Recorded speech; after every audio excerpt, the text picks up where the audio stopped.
F1 and லோகா அப்படின்னு 2 திரைப்படங்கள் வந்து ரிலீஸ் ஆயிருந்துச்சு. ஸோ இந்த 2 திரைப்படம் பார்த்தீங்கன்னா, அமேசிங்கா இருந்துச்சு அப்படின்னு சொல்லலாம். ஸோ நீங்க இந்த லோகா அண்ட் எஃப்1 இந்த 2 திரைப்படத்தையும் பார்த்துட்டீங்களா இல்லையா அப்படிங்கிறத மறக்காம இந்த வீடியோவுடைய கமெண்ட் செக்ஷன்ல சொல்லுங்க. இதுல எஃப்1 வந்து பார்த்தீங்கன்னா ஒரு பெரிய பட்ஜெட் திரைப்படம். லோகா வந்து பார்த்தீங்கன்னா ஒரு லோ பட்ஜெட் திரைப்படம். ஆனா 2 திரைப்படம் பார்த்தீங்கன்னா நல்ல கலெக்ஷன் வந்து பெற்றிருந்துச்சு. அண்ட் இந்த 2 திரைப்படத்துடைய குவாலிட்டியுமே வந்து பார்த்தீங்கன்னா அவ்வளோ சூப்பரா இருந்துச்சு அப்படின்னு சொல்லலாம். ஸோ இப்ப சோசியல் மீடியால வந்து பார்த்தீங்கன்னா இந்த எஃப்1 திரைப்படத்தையும் இந்த லோகா திரைப்படத்தையும் ரீமேக் பண்ணுங்க அப்படிங்கிற மாதிரி சொல்லிட்டு இருக்காங்க. அதாவது எஃப்1 திரைப்படத்தை இந்தியாவிலையும் லோகா திரைப்படத்தை தமிழ்லயும் ரீமேக் பண்ணுங்க அப்படிங்கிற மாதிரி ரிக்வெஸ்ட்லாம் பண்ணிட்டு இருக்காங்க. ஸோ இதுல ஃபர்ஸ்ட் எஃப்1 திரைப்படத்தை எடுத்துக்கிட்டோம் அப்படின்னா இப்ப நிறைய ஏகே ஃபேன்ஸ் வந்து பார்த்தீங்கன்னா இந்த திரைப்படத்தை ஏகே வச்சு ரீமேக் பண்ணுங்க. ஏன்னா ஏகே வந்து ரியலான ஒரு ரேசர். ஸோ அவரை வச்சு இந்த படத்தை ரீமேக் பண்ணும்போது இன்னுமே சூப்பரா இருக்கும் அப்படிங்கிற மாதிரி சொல்றாங்க. ஆனா அதுல ரியாலிட்டி என்ன அப்படின்னு கேட்டீங்கன்னா இந்த எஃப்1 திரைப்படத்தோட பட்ஜெட் இருக்குல்ல அந்த பட்ஜெட் வந்து பார்த்தீங்கன்னா 1600 இருந்து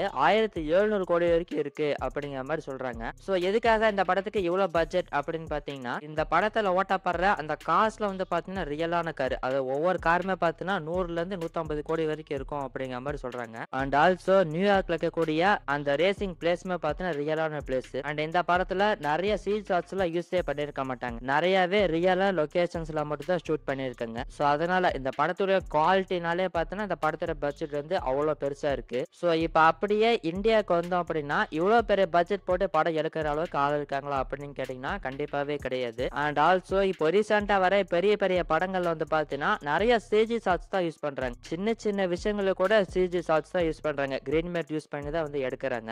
சோ இப்படி இருக்கக்கூடிய சுச்சுவேஷன்ல எஃப்1 படம் மாதிரி ஒரு குவாலிட்டியான படம் எடுக்கணும் அப்படின்னா மினிமமாவே ஒரு 1000 கோடி ரூபாய் செலவு பண்ணும். அதெல்லாம் பத்தாது. பட் நம்ம இந்தியாவை பொறுத்த வரைக்கும் 1000 கோடி ரூபாய் பட்ஜெட்ல எப்படியாச்சும் இந்த படத்தை வந்து எடுக்கணும். அண்ட் 1000 கோடி ரூபாய் பட்ஜெட்டுக்கு தகுந்த மாதிரி ஒரு பெரிய ப்ரொடியூசர் கிடைக்கணும். அண்ட் ஆல்சோ அந்த பட்ஜெட்டுக்கு தகுந்த மாதிரி பெரிய மார்க்கெட்ல ஒரு ஆக்டர் வந்து அந்த படத்தில் நடிக்கணும். சோ இந்த மாதிரி நிறைய விஷயங்கள் வந்து பாத்தீங்கன்னா இருக்கு. ஆனா இதெல்லாம் நம்ம தமிழ் இண்டஸ்ட்ரியால முடியுமா அப்படின்னு கேட்டீங்கன்னா கண்டிப்பாவே கிடையாது. நம்ம தமிழ் இண்டஸ்ட்ரினால இப்படி ஒரு படத்தை வந்து எடுக்கிறது அப்படிங்கிறது சாத்தியம் இல்லாத ஒரு விஷயம். ஆனா இதுவே பாலிவுட்ல அடைச்சாங்க அப்படின்னா கண்டிப்பாவே எடுக்கிறதுக்கான வாய்ப்புகள் இருக்கு. ஏன் அப்படின்னு பாத்தீங்கன்னா இப்ப ராமாயணம் அப்படின்னு சொல்லிட்டு ஒரு படம் எடுத்துட்டு இருக்காங்க. அந்த படம் பார்ட் 1 பார்ட் 2 அப்படின்னு வரப்போது அந்த 2 திரைப்படத்துக்குமான பட்ஜெட் வந்து பாத்தீங்கன்னா 4000 கோடி ரூபாய். அப்ராக்சிமேட்டா ஒரு பாட்டுக்கு வந்து பாத்தீங்கன்னா 2000 கோடி ரூபாய் செலவு பண்ணி எடுக்கிறாங்க.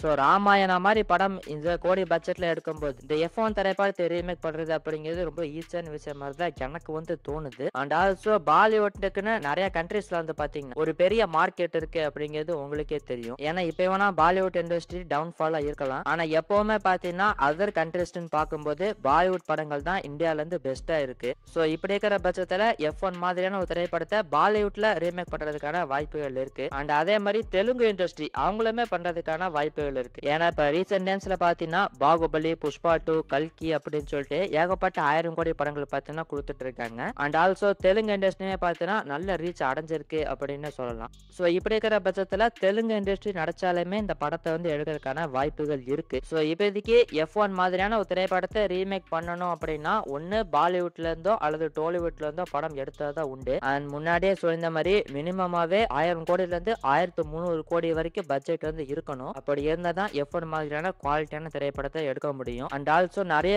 சிஜி ஷாட்ஸ் வந்து யூஸ் பண்ணக்கூடாது. ரியல் லொகேஷன்ஸ்ல போய் எடுக்கணும். அண்ட் அதே மாதிரி அந்த அளவுக்கு பட்ஜெட் போட்டு எடுக்கிற அளவுக்கு ப்ரொடியூசர் இருக்கணும். அந்த அளவுக்கு மார்க்கெட்ல ஒரு ஆக்டர் வந்து அந்த படத்துல நடிக்கணும். சோ இதெல்லாம் கூடி வரும்போது தான் எஃப்1 மாதிரியான திரைப்படத்தை ரீமேக் பண்ணவே முடியும். சோ இதை பத்தி நீங்க நினைக்கிறீங்க? உங்களோட ஒப்பீனியன் என்ன அப்படிங்கறத கமெண்ட்ல சொல்லுங்க. அண்ட் அடுத்து லோகா திரைப்படத்தை எடுத்துக்கிட்டோம் அப்படின்னா இந்த படத்துல ரீமேக் பண்றதுக்கான வாய்ப்பே இல்லைங்க. ஏன்னா ஏற்கனவே பார்த்தா இந்த திரைப்படம் வந்து தமிழ்ல ரிலீஸ் ஆயிருச்சு. அப்புறம் எதுக்காக இந்த திரைப்படத்தை ரீமேக் பண்ணணும் சொல்லுங்க. அண்ட் ஆல்சோ இந்த திரைப்படத்தோட ப்ரொடியூசர் வந்து துல்கர் சல்மான், வேஃபேரி ஃபிலிம்ஸ் அவங்க தான் வந்து ப்ரொடியூஸ் பண்ணாங்க. அவங்க கிட்ட தான் இந்த படத்துக்கான ரீமேக் ரைட்ஸ் வந்து இருக்கு. ஆனா அதை வந்து பார்த்தா நாங்க கொடுக்கறதுக்கான வாய்ப்பே கிடையாது. ஏன்னா இந்த படம் வந்து இப்ப சாப்டர் 1 அப்படின்னு ரிலீஸ் ஆயிருக்கு. மொத்தமா 5 சாப்டர் எடுக்கணும் அப்படிங்கிற மாதிரி பிளான் பண்ணிருக்காங்க. சோ இப்படி இருக்கிற பட்சத்துல கண்டிப்பாவே பாத்தீங்கன்னா இவங்க ரீமேக் ரைட்ஸ் கொடுக்கறதுக்கான வாய்ப்புகளும் கிடையாது. சோ அப்படியே ரீமேக் ரைட்ஸ் கொடுத்தாலுமே இந்த படத்தை ரீமேக் பண்ணணும் அப்படிங்கிற அவசியமே கிடையாது. அண்ட் ஆல்சோ இப்ப சோசியல் மீடியால வந்து பாத்தீங்கன்னா இந்த லோகா படத்தோட ரீமேக்ல நயன்தாரா நடிச்சா நல்லா இருக்கும் அப்படிங்கிற மாதிரிலாம் சொல்லிட்டு இருக்காங்க.